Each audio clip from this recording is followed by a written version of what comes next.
আসসালামু আলাইকুম। সম্মানিত ভিউয়ার্স, সার দিতেছে হলো সিম। আমরা সিম চাষ করছি আমি প্রায় 10 শতক জমিতে। তো মাশাআল্লাহ দেখা যাচ্ছে খুব ভালো ফলন হইতেছে, গাছগুলো খুব সুন্দর হইতেছে আর কি, ফলন না, গাছগুলো খুব সুন্দর হইতেছে। তো ভাই কিছু কথা বলি শুনেন। আমরা এই জমিটাতে আবাদ করছি, এই জমি পরিচর্যা করা লাগে, কত কিছু করার পরে আমাদের ফলন আসে। কোনো কোনো সময় ফলন হয় না, প্রাকৃতিক দুর্যোগের কারণে নষ্ট হয়ে যায়, তখন আমরা খুব ক্ষতিগ্রস্ত হই। আমরা বহুত কষ্ট করিয়া তারপর একটা ভিডিও বানাই। ভাই একটা ভিডিও বানাইলে বহুত কষ্ট হয়।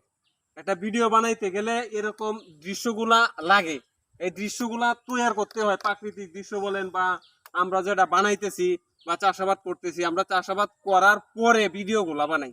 আর এই ভিডিওগুলা যদি ভাইরাল না হয় কষ্ট লাগে খুব। আর না হওয়ারই কথা, কারণ আমরা কৃষক মানুষ, তো আমরা শরীরে সবসময় দুর্গন্ধ, গামের দুর্গন্ধ লেগে থাকে। আমরা তো এই যে জাকা নাকা নাচতেও পারি না, গাইতেও পারি না, যার কারণে আমাদের ভিডিওগুলো ভাইরাল হয় না। ধন্যবাদ সকলকে।